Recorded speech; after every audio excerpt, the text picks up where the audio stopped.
Here is a question. Read it carefully and think about the answer.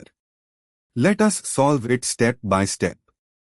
Let us first understand the key concept here.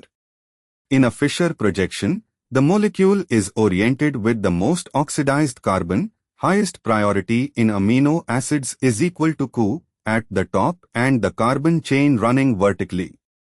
Horizontal bonds project toward the viewer, wedge, and vertical bonds project away, dash. Moving on to the next step. The ChO group is placed at the top and the R group, CH2O for serine, at the bottom.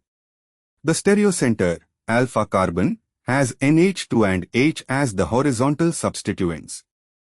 Moving on to the next step.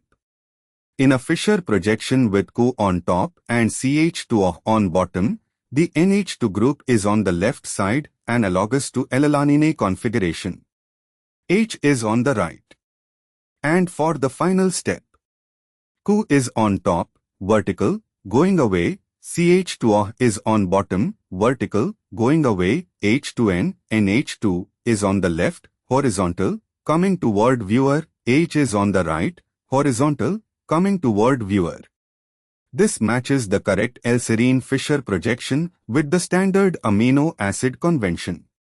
Option A. NH2 is on top instead of ChO. The vertical axis is not the carbon chain in standard orientation.